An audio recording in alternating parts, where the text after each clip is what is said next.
믿음의 경주, 오늘은 5번째 시간입니다. 주님이 저와 여러분에게 원하시는 경주는 주님만을 바라보고 끝까지 완주하는 것이다 라고 말씀을 드렸습니다. 믿음의 경주를 끝까지 하기 위해서는 무엇보다도 우리가 믿음의 주여 온전케 하신 이인 예수님을 바라보아야 한다라고 하는 말씀도 여러분이 기억하실 것입니다. 수천 명이 모이는 교회를 담임하는 목사님이 어느 날 성도들에게 자신이 느끼고 생각하는 기독교에 대해서 혹은 교회에 대해서 허심탄회하게 말해보라고 했습니다. 그때 맨 앞에 앉아 있던 젊은이가 벌떡 일어나더니 목청을 돋우어 이렇게 말하는 것이었습니다. 목사님, 모든 그리스도인들은 모순된 생활을 하는 위선자들입니다 라고 비판을 했습니다. 그 다음 사람이 일어나서 또 자신의 이야기를 합니다. 요즘 교회 목사들이 타락을 해서 사욕을 채우는 것 때문에 하나님의 영광을 가리우고 있다라고 말했습니다. 그리고 또 다른 한 사람이 일어나더니 이렇게 말합니다. 생각보다 교회 안에 악한 사람이 많이 있다는 것입니다. 여기저기서 나온 이야기들을 다 정리해 보니 28가지 정도의 기독교에 대한 반론이 제기되었습니다. 그때 목사님께서 드디어 말문을 여셨습니다. 여러분이 지금 본 대로, 느낀 대로, 생각한 대로 말씀하시는 것은 하나도 틀린 바가 없습니다. 다 맞는 말씀입니다. 그런데 제가 아무리 귀를 쫑깃 세우고 들어보아도 여러분이 말씀하시는 가운데 그 어떤 분도 예수님에 대해서는 한 말씀도 없으셨습니다. 정작 교회 안에서 발견되어져야 하고 교회 안에서 늘 말해야 할 분은 사람이나 사람의 행위가 아니라 오직 하나님의 아들 예수 그리스도이십니다 라고 말했다고 그럽니다. 사랑하는 주 안의 성도 여러분, 이제부터 저와 여러분이 믿음의 경주를 잘 마치기 위해서는 이제 우리의 눈은 오직 예수님만을 바라보고 우리의 귀는 오직 주님의 말씀만 귀담아 듣고 그리고 우리의 입술은 온전히 예수님만 전하고 찬양하는 그런 교회, 그런 성도가 되어야 될 줄 믿습니다. 오늘날 많은 사람들이 제각기 믿음의 경주를 한다고 하면서 정작 해야 할 예수님에 대해서는 한 말도 하지 아니하고 사람에 대해서만 이야기를 하고 있는데 이것은 뭔가 잘못된 신앙이 아니겠습니까? 사랑하는 주 안의 성도 여러분, 여러분이 교회에서 혹은 세상에 나가셔서 여러분이 늘 입에 담아두신 분이 누구입니까? 그분이 예수님이시라면 이제부터는 예수님만을 말하고 예수님만을 증언하는 그런 아름다운 인생으로 변화되실 수 있기를 바랍니다. 오늘 본문의 말씀의 내용은 하나님께서 믿음의 경주를 저와 여러분들로 하여금 완주하게 하시려고 우리를 어떻게 훈련 혹은 교육시키시는가에 대하여 말씀을 하고 있습니다.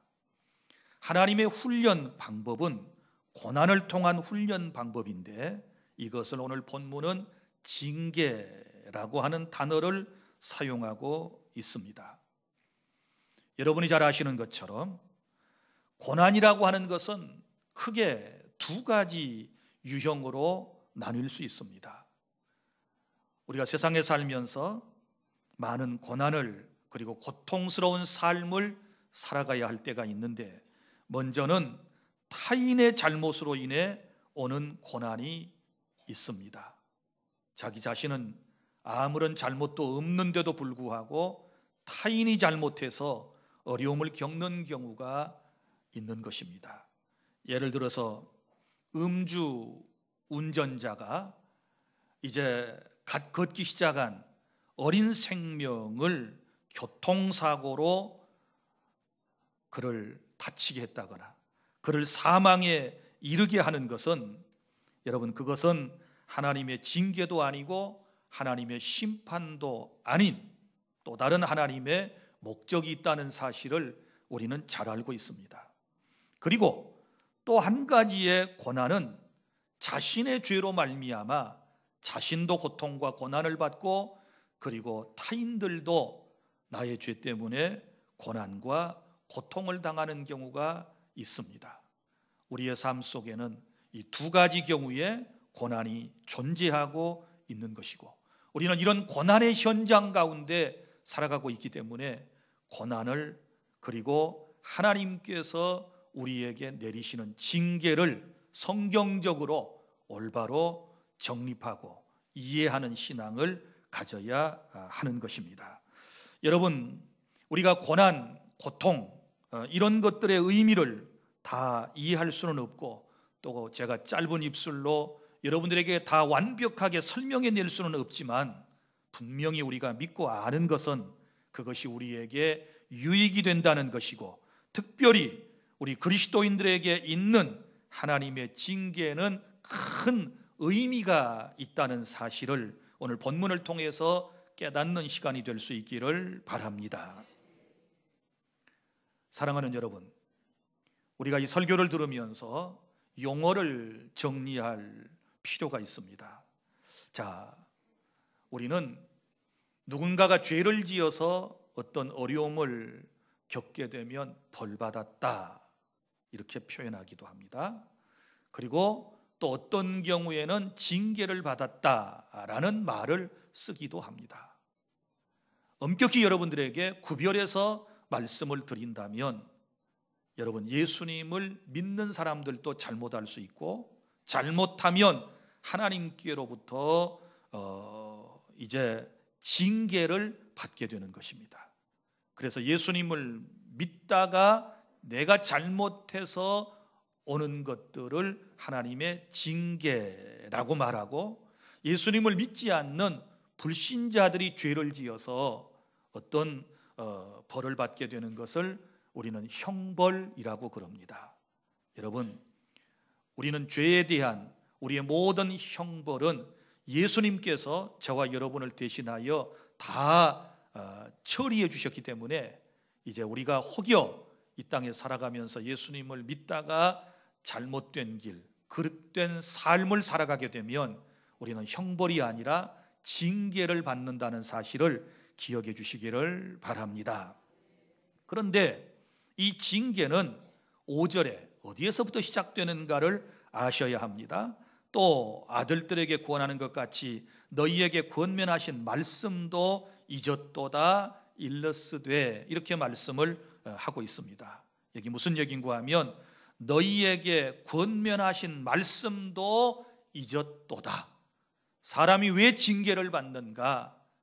또 다른 말로 하면 징계 이전에 왜 범죄를 하게 되는가? 그러면 하나님의 말씀을 잊었기 때문입니다. 하나님의 말씀을 늘 새록새록 깊이 각인하고 살았더라면 우리가 범죄하지 않습니다. 그런데 하나님의 말씀을 순간순간 놓쳐버리고 잊어버리기 때문에, 말씀에서 떠나는 삶을 살기 때문에 우리가 죄를 짓는다는 사실을 아셔야 합니다. 자, 그러면 이제 우리의 믿음의 경주를 위해 하나님께서 징계라고 하는 것을 통해서 우리에게 훈련을 시키신다라고 말씀을 드렸는데, 첫째, 하나님의 징계를 받을 때에 우리가 어떤 태도로 받아들여야 할 것인가, 5절부터 7절까지는 이 문제를 다루고 있습니다. 자, 징계를 받을 때 어떤 태도로 받아들일 것인가, 여기 세 가지 태도가 본문에 기록되어 있습니다. 자, 먼저는 5절에 주님의 징계하심을 경히 여기지 말아야 합니다. 경히 여긴다는 말은 가볍게 여기지 말아라 라고 하는 말씀입니다. 여러분, 우리가 예수님을 믿고 구원받고 하나님의 은혜로 살아야 할, 그리고 날마다 감사하며 하나님께서 내게 맡겨주신 귀한 사명을 잘 감당하며 살아야 되는데, 그렇게 살지 못하면 하나님께서 우리를 징계하십니다. 그런데 처음에 징계하실 때 하나님께서는 우리로 하여금 눈치채도록, 우리로 하여금 깨닫게 하나님께서 역사하실 때가 있습니다. 어떤 사건을 통해서, 어떤 환경을 통해서, 하나님의 역사와 섭리를 통해서 우리로 하여금 더 죄에 빠지지 않도록 주님께서 우리에게 징계하실 때가 있거든요. 성령의 강력한 역사가 있다든지, 마음의 양심의 가책과 고통을 느끼게 하신다든지, 그러면 이때에 이런 것들을 가볍게 여기지 말고 여기서 깨닫고 우리가 범죄를 멈춰야 한다라고 하는 주님의 말씀입니다. 그런데 많은 사람들이 주님이 징계를 하시는데 이걸 가볍게 여기고 그냥 넘어가 버린다, 그 말이지요. 우리는 삶의 현장에서 일어나는 모든 일들을 전부 내 신앙과 비교를 한번 접목시켜서 해볼 필요가 있는 것입니다. 예를 들어서 우리가 길거리를 지나가다가 돌뿌리에 채여 넘어질 때에도 우리는 내 신앙을 점검해 볼 필요가 있습니다. 내가 지금 무슨 생각을 하고 가다가, 무슨 엉뚱한 생각을 하고 가다가 이런 일이 생겼는가, 그 가볍게 여길 일이 아니에요. 또 아내가 마음을 아프게 한다, 남편이 속을 썩인다, 자식을 통하여 어떤 아픔이 왔다, 내 육체적인 어떤 고난과 고통을 통하여 어떤 신호가 왔을 때 이것을 가볍게 여겨서는 안 돼요. 경히 여기지 말라고 주께서 말씀을 하셨습니다. 참새 한 마리가 하늘을 날다가 땅에 떨어져 죽는 것도 하나님의 허락하심이 없이는 되어지지 않는다고 말씀을 하셨는데, 우리는 우리의 삶 속에서 하나님께서 우리에게 주시는 여러 가지 메시지들이 있는데, 이런 것들을 가볍게 여기지 말고 신앙인들은 항상 내가 경험하고 있는 삶의 현장 속에서 고난과 고통을 늘 영적으로 말씀의 거울 앞에 잘 비춰서 여러분이 깨달아내는 것이 지혜인 줄 믿으시기를 바랍니다. 우리가 아이들을 키울 때도 그러지 않습니까? 애들이 잘못된 길로 가면 처음부터 매를 잡고 때리는 부모는 드뭅니다. 이제 먼저 그가 깨달을 수 있도록 눈빛을 보낸다든지 눈치채도록 엄마가, 아빠가 이 일에 마음이 상해서 지금 불쾌하다는 것을 우리가 사인을 보내지 않습니까? 그러면 영리한 아이들 같으면 어때요? 그 표정, 그 모습을 보고 딱 고칩니다.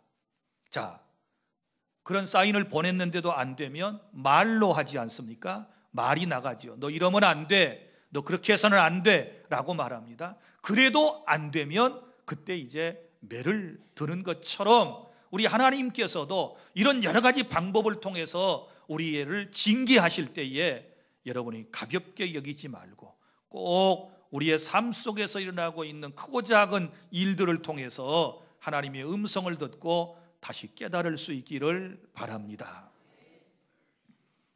그리고 또 징계를 받을 때 우리가 받아들여야 할 태도는 뭐냐 그러면 5절 하반절, 주님의 꾸지람을 들을 때 낙심하지 마십시오.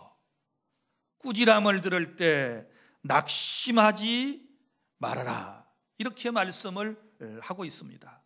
여러분, 아이들이 보세요. 아이들을 보십시오. 꾸지람을 하면 애들이 마음에 낙심을 합니다. 깨닫는 것보다는 낙심을 해요. 특별히 이 청소년기에 아주 감성이 예민한 아이들은 꾸지람을 하게 되면 이제 애들이 이렇게 생각하죠. 아, 엄마 아빠가 나를 덜 사랑하시나 봐. 나를 미워하시나 봐. 이런 감정을 가지면서 마음이 어때요? 낙심이 된단 말이죠. 그러지 말라 그 말이에요. 철이 없을 때는 그럴 수 있어요. 아이 때는 그럴 수 있어요. 낙심을 할 수가 있지요. 그러나 우리가 그리스도인들로서 정말 주님이 원하는 장성한 분량으로 성장해 나아가기 위해서는 꾸지람을 들을 때에 절대 낙심하지 마십시오. 하나님께서 말씀을 통하여 내게 꾸지람을 주실 때에 낙심하지 마시기를 바랍니다. 하나님이 여러분을 사랑하셔서 주시는 말씀입니다. 하나님께서 여러분들을 위하여 주신 말씀인 줄로 깨닫고 낙심하는 일이 없어야 된다라고 말씀을 하시지 않습니까? 그 다음에 6절부터 7절에 보면 어떤 말씀이 나오는가 하면 하나님의 징계를 참아내야 한다. 우리가 징계를 받을 때 태도는 참아야 한다는 것입니다. 왜냐하면 하나님이 우리를 사랑하심으로써 우리를 징계하시기 때문입니다. 여기 말씀 여러 가지 표현들이 나옵니다. 5절에 우리를 아들들 이렇게 말씀을 했고, 또 5절 중반에 내 아들아, 6절에 그 사랑하시는 자를, 또 7절에 하나님이 아들과 같이 너희를 대우하시나니, 이런 표현들이 나옵니다. 이것은 뭐예요? 다 하나님께서 우리를 사랑하신다는 또 다른 표현이 아니겠습니까? 그러므로 우리가 징계를 받아들일 때는 그 징계를 잘 참아내실 수 있기를 바랍니다. 우리 하나님은 징계를 통해서 목표에 도달하도록 우리를 훈련시키시는 것입니다. 그러므로 어떤 어려움에서도 선하신 하나님, 좋으신 하나님, 사랑의 하나님, 나를 너무너무 아끼시는 하나님을 믿고, 그리고 또 징계 후에 하나님이 예비하신 좋은 것들, 좋은 일들을 우리가 생각하면서 항상 긍정적인 마음을 가지고 징계를 잘 받아들이려고 하는 이런 마음의 태도를 우리 모두가 가져야 될 줄 믿습니다. 세 가지를 말씀을 드렸습니다. 징계받을 때 태도 가볍게 여기지 말아라, 꾸지람을 받을 때 낙심하지 말아라, 그리고 참아라. 그 다음에 둘째, 하나님의 징계의 목적이 있습니다. 8절부터 11절에 하나님의 징계의 목적 네 가지가 나오는데, 우리 하나님께서는 이 네 가지를 목적으로 하고 우리가 어그러진 길로, 그리고 올바른 삶을 살아내지 못할 때에 우리에게 징계를 주시는 것입니다. 먼저 첫째는, 징계의 목적 첫째는 우리가 하나님의 자녀라는 사실을 확신시켜 주시기 위해서 우리에게 징계를 주심을 믿으시기를 바랍니다. 8절 다 함께 시작. 징계는 다 받는 것이거늘 너희에게 없으면 사생자요 친아들이 아니니라. 아멘. 너무 쉽게 되어 있습니다. 징계는 다 받는 것이라고 했고, 너희에게 없으면 사생자요 친아들이 아니다. 그럼 뭐예요? 이 말을 바꿔서 얘기하면, 내가 너를 징계하는 것은 네가 친아들이기 때문에 그렇다. 네가 사생자가 아니기 때문에, 너는 내 아들이고 내 백성이기 때문에 내가 너를 징계하는 것이다 라는 것을 우리에게 깨우쳐 주심을 믿으시기를 바랍니다. 그러므로 여러분, 우리가 잘못하면 징계가 있어야 돼요. 그리고 징계가 오면 감사해야 될 줄 믿으시기를 바랍니다. 예를 들어서 우리가 예배 끝나고 교회당 밖으로 나가는데 한 15살 정도 되는 여자아이가 술이 취해가지고 담배를 꼬나 물고 지나가는 행인들에게 온갖 추태를 다 부리고 아주 폭력을 행사하고 있으면 여러분 어찌하겠습니까? 대부분 그냥 지나갑니다. 그러나 그 친부모가 그 모습을 보면 지나갈 수 없습니다. 어떻게 생각하십니까? 그냥 지나갈 수 있겠습니까? 반드시 나무라든지 아니면 끌고 가든지 책망하든지 해야 할 것입니다. 그래야 친부모가 아니겠습니까? 사랑하는 성도 여러분, 마찬가지입니다. 우리가 하나님의 백성임이 어떻게 증명되고 있습니까? 내가 올바로 살지 못할 때마다 하나님께서 내게 고난과 고통을 주실 때 그때마다 하나님의 은혜와 사랑에 대하여 감사하실 수 있기를 바랍니다. 나를 미워서가 아니고 내가 하나님의 자식이 아니기 때문에 내게 이런 고난과 고통이 찾아오는 게 아니라 오히려 내가 하나님의 백성이기 때문에 하나님의 자녀이기 때문에 우리 하나님께서 내게 이런 징계를 주셨다는 사실을 깨달아야 할 것입니다. 그리고 징계의 목적 두 번째는 9절에 나옵니다. 우리로 하여금 올바른 삶을 살라고 징계하시는 것입니다. 9절 다 함께 시작. 또 우리 육신의 아버지가 우리를 징계하여도 공경하였거든 하물며 모든 영의 아버지께 더욱 복종하며 살려하지 않겠느냐. 아멘. 자, 육신의 아버지가 징계하는 이유가 어디 있습니까? 공경, 또 다른 말로 복종, 또 다른 말로 순종, 또 다른 말로 올바로 살아가라고 징계를 하지 않겠습니까? 자, 우리 육신의 아버지가 우리를 징계하였어도 공경하였거든 하물며 모든 영의 아버지께 더욱 복종하며 살려고 하지 않겠느냐. 그러니까 징계의 목적은 올바로 살라 그 말입니다. 하나님의 말씀대로 바로 살라 그 말입니다. 우리 가운데 누구든지 바로 살지 못하면 하나님의 채찍이 있어야 맞습니다. 내가 바로 살지 못하면 하나님 나를 좀 혼쭐 좀 내주십시오, 나로 하여금 깨닫게 해주십시오 라고 기도해야 맞는 것입니다.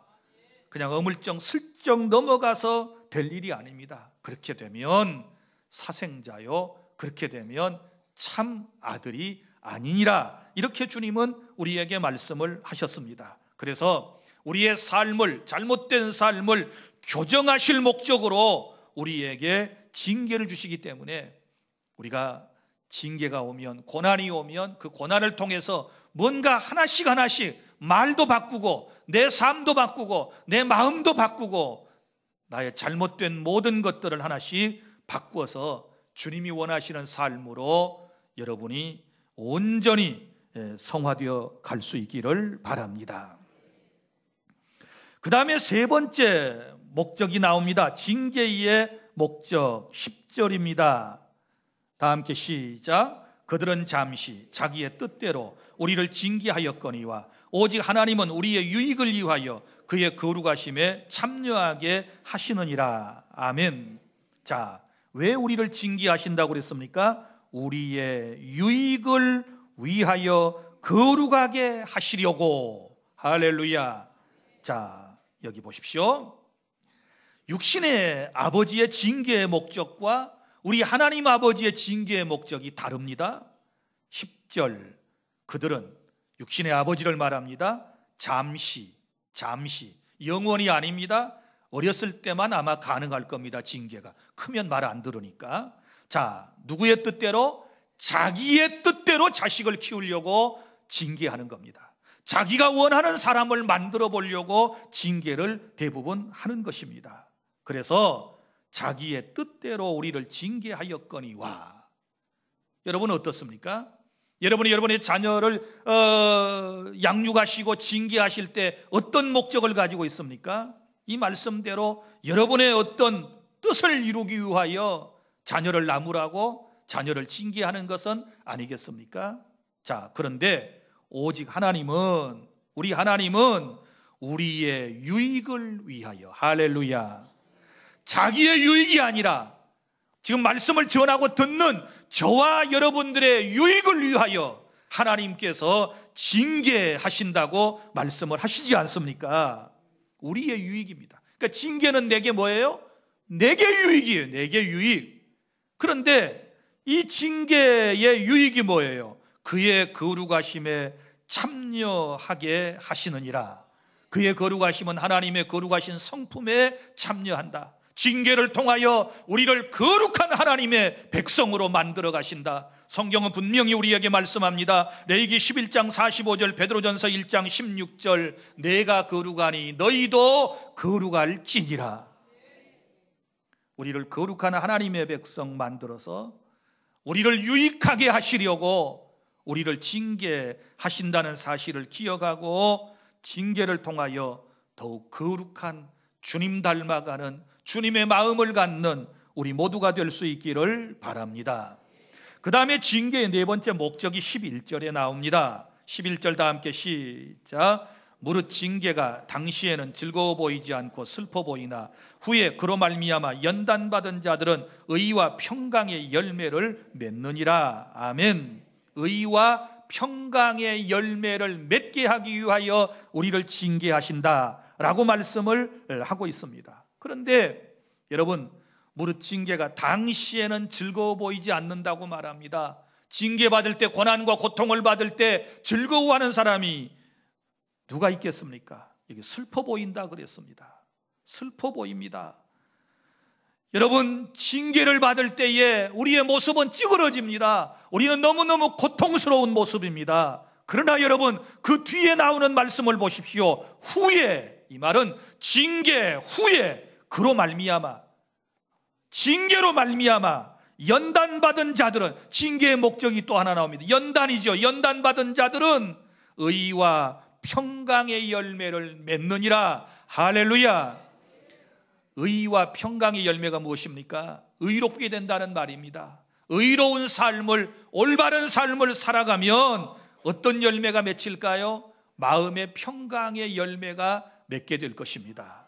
죄를 지으면 마음이 불안해서 평강이 없지요. 악인의 마음 속에는 평강이 없다라고 이사야 선지자가 말한 그대로입니다. 그러나 여러분, 우리가 하나님의 징계를 통하여 연단을 받게 되면 우리가 올바로 살아가게 되어 의로운 사람이 될 것이고, 의롭게 살아가면 항상 마음속에는 평강, 평화, 기쁨이 넘쳐나게 되는 열매가 있을 것입니다.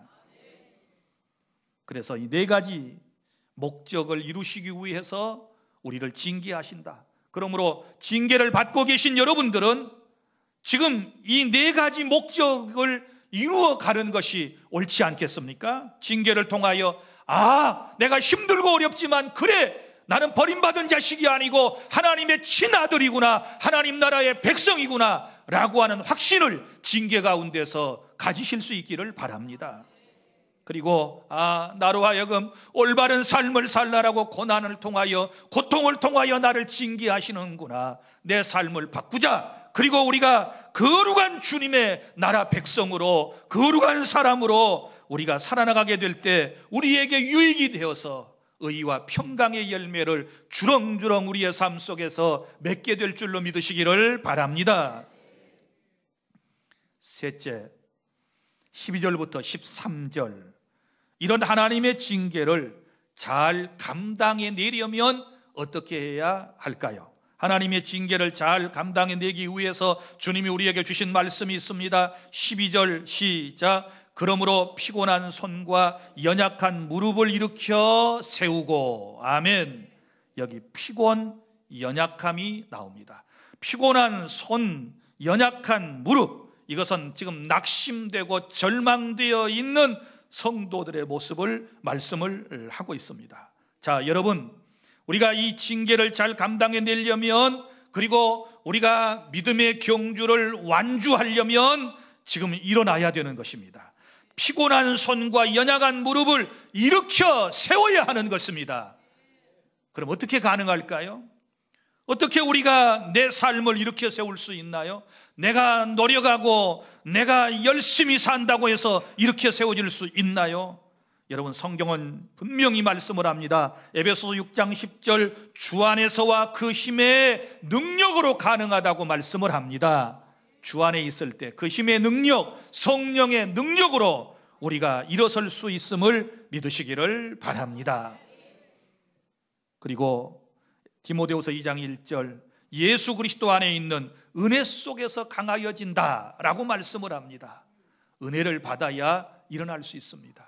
나는 주 안에 모든 성도 여러분들이 지금 믿음의 경주를 다 하고 계시는데, 어떤 사람은 계속하여 저 주님 나라를 향하여 예수님만 바라보고 나아가는 사람도 있지만, 어떤 사람은 자꾸 뒤를 돌아보고, 어떤 사람은 자꾸 주저앉아 버리고 주저앉아서 일어나려고 생각조차도 하지 않는 이런 분들, 오늘 이 말씀을 기억하세요. 피곤한 손과 연약한 무릎을 일으켜 세우실 수 있기를 바랍니다. 지금 일어나셔야 합니다. 그리고 다시 시작하셔야 하는 것입니다.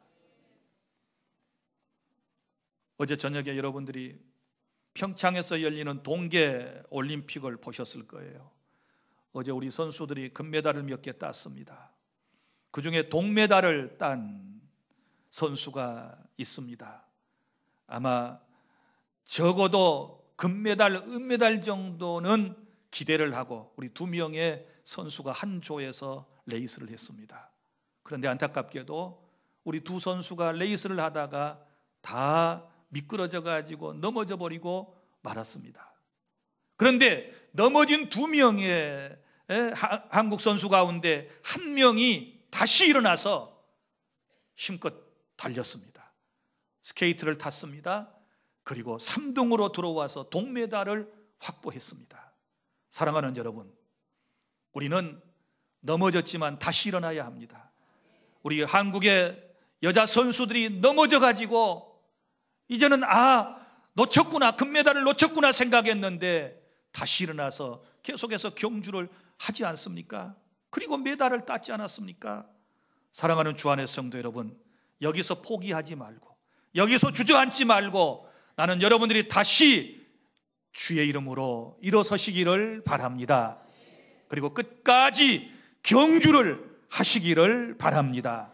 자, 내가 일어나고 난 이후에 어떻게 할까요? 13절, 너희 발을 위하여 곧은 길을 만들어 저는 다리로 하여금 어그러지지 않고 고침을 받게 하라 라고 말씀을 합니다. 자, 여러분, 믿음의 경주를 완주하려면 무슨 길을 만들어야 합니까? 곧은 길을 만들어라. 곧은 길이 어떤 길일까요? 정도, 하나님이 원하시는 올바른 길로 걸어가라 라고 하는 말씀이고, 그리고 난 다음에 저는 다리를 고쳐라 이렇게 말씀을 해요. 저는 다리를 고쳐라 라고 하는 말은 자신의 행위를 바로 하고 그 말입니다. 저는 다리를 고쳐야 됩니다. 지금까지 절고 있었던 모든 다리를 우리가 주의 이름으로 고치고 그리고 다시 시작하시면 되는 것입니다. 뿐만 아니라 여기 말씀 속에는 나 자신이 먼저 회복되고 또 피곤한 손과 연약한 무릎을 꿇고 일어나지 못한 사람들을 일으켜 세우라는 뜻도 있습니다. 우리 함께 신앙생활하는 교회 공동체 안에 이렇게 힘들게 인생의 경주를 하다가, 신앙의 경주를 하다가 지금 쓰러지고 넘어져 있는 사람들, 이런 사람들을 도와서 함께 경주를 마치라고 하는 그런 의미도 여기에 포함되어 있습니다. 여러분, 교회 공동체의 유익이 무엇입니까? 우리가 다 믿음의 경주, 인생의 경주를 해나가다가 한 사람이 쓰러지면 빨리 또 건강한 사람이 가서 도와서 이렇게 세우고 부축해서 끝까지 함께 뛰어가는 것입니다. 나만 혼자 잘 뛰어간다고, 나만 혼자 경주를 완주했다고 해서 하나님께 칭찬받을 일이 아닙니다. 함께 가는 것입니다. 여기 보면 저는 다리로 하여금 어그러지지 않고 고침을 받게 하라 이렇게 말씀을 하지 않습니까? 다시 이렇게 세워서 다시 넘어지지 않도록 우리 서로 기도로, 위로로, 격려로 도와줘야 된다는 사실을 믿으시기를 바랍니다. 이제 말씀을 맺습니다. 우리는 믿음의 경주를 하다가 때로 낙심될 때가 있습니다. 사람을 바라보고 환경을 바라보다가 절망하고 좌절할 때 있습니다. 이럴 때 주님은 우리에게 찾아오셔서 우리를 일으켜 세워주시고 우리의 손을 붙드시고 우리를 다시 경주를 시작하라고 우리에게 말씀을 하시며 위로하고 격려해 주심을 믿으시기를 바랍니다. 그리고 믿음의 경주를 올바로 하라고 주님은 때로 우리에게 징계를 주실 때 이 징계의 목적을 잘 깨닫고 여러분들이 징계의 목적대로 징계를 통하여 변화되는 그런 인생을 저와 여러분이 사실 수 있기를 바랍니다. 다시 말합니다. 하나님의 친아들, 하나님의 자녀임을 확신하시기를 바랍니다. 올바로 살아가시기를 바랍니다. 우리의 유익을 위하여 더 거룩한 인생으로 변화될 수 있기를 바랍니다. 의와 평강의 열매를 주렁주렁 많이 맺는 믿음의 경주를 아름답게 해나가는 우리 주 안의 모든 성도 여러분들이 다 되실 수 있기를 바랍니다. 기도하겠습니다.